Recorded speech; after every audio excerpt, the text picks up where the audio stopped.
to control which one is on and where the rest of the digits which put one is going to be turned off on the display. Yeah, so, Okay. so what you just With that, mentioned is correct.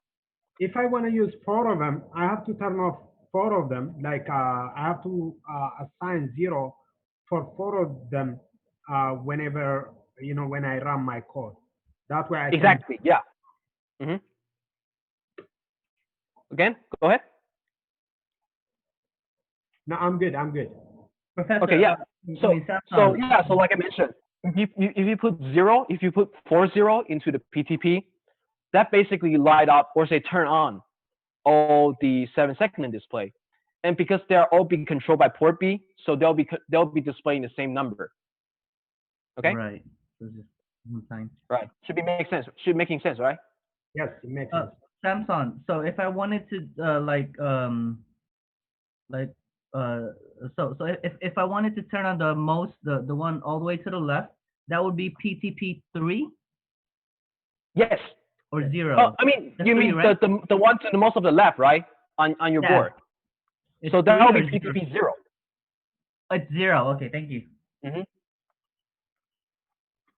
Right? Any more question? Okay. So let's just also take a look. So the mapping, or say this is got giving you a few example of how to properly, input some number. And I believe the textbook has the full list from 0 to 9, but here only giving you some example from 1 to 4. But it's actually quite easy to kind of like determine what is the value you need to put in your port B. But so let's just pick a number to exam. Okay, so in this case, it already circled number 2. So why not? Let's just also use number 2 to be example. So here, I'm just gonna draw it again. So it's going to be like this. So this is A, B, C, D, E, F, and G, right? And let's just move it downward. Ooh, I accidentally also moved something. It should be like this.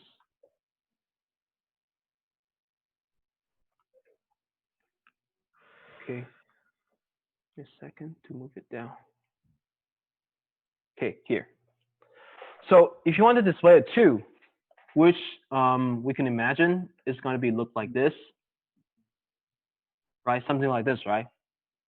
Yeah. So it means that right now we should turn on A, B, we should turn on B, we G, should turn on G, E, and E. E and D, right? Mhm. And if you list out the list from DP, G, F, E, D, C, B, A. So the DP is the decimal point. So this is like over here. Let me make it like a special color so you can all have a better look at it. So it's going to be over here, like here. So we're not trying to display any float number. So let's just keep the DP0. And so right now we need A, we need B, we don't need C, so we put 0 here. We need D, we also need E, and we don't need F, and we need G. Okay, so this is, if you take a look at this number and this number over here. Oh, okay, give me a second. Yeah, before matching them, let's just try to also convert that into hex so we can better just match them instead of having to take a look like bit by bit. So 0101, this should be your, and okay, so this is equal to 5H. And 1011 should be equal to 8 plus 2 plus 1, which is your 11. So it should be B, E. right? EH. So yeah, so don't worry about like not able to convert this number into hex like that quick. It takes some experience to do it, but the trick here is that just see if each of the digit is 2 to the power of something. For the example, it's like 0 times 2 to the power of 2, which is 4, plus 1 at the LSB, so it's going to be 5. In this case, it's going to be 8 plus 0. So it's going to be 8 plus 0 plus 2 and 1, which give you a 11. So 11 is like 9, A, and B. So this gives you B in hexadecimal. And so in a result, we kind of like find out that if you want to display a 2, you want to send in, or say set, the value of port B equal to 5B. Okay, so that's the value you want the port B to have to display the number 2. And definitely, you can use the same you say SOP algorithm or methodology here to determine what is the value you want to send in port B to determine every number from 0 to 9, also with the decimal or without the decimal.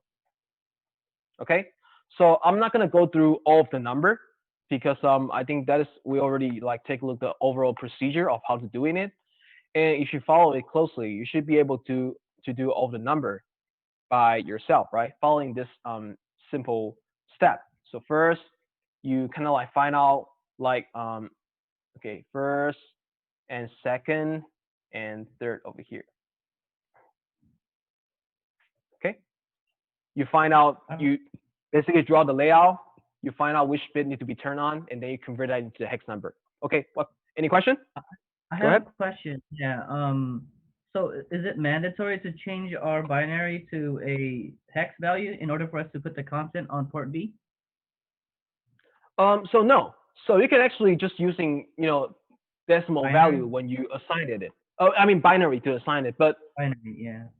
in my experience, because that tends to takes out a lot of hand typing, and that takes out a lot of space as well in our page. So for the purpose of making it look concise, I prefer to use hexadecimal, but you can also use binary as well to be defined. But just keep in mind when you define a binary number, using that percentage mark for binary. Percentage, yeah. Yeah, and the dollar sign for hexadecimal, right? So in defining a number, and go ahead. Is it kind of bad if we put decimal numbers, or no? What do you mean bad to put decimal number? I don't know. Is it like bad formatting? Like instead of binary or hex, let's say 5B, right? That's like what in decimal? Let me see. 5B. Give me a second. 5B. That would be like 91. Can I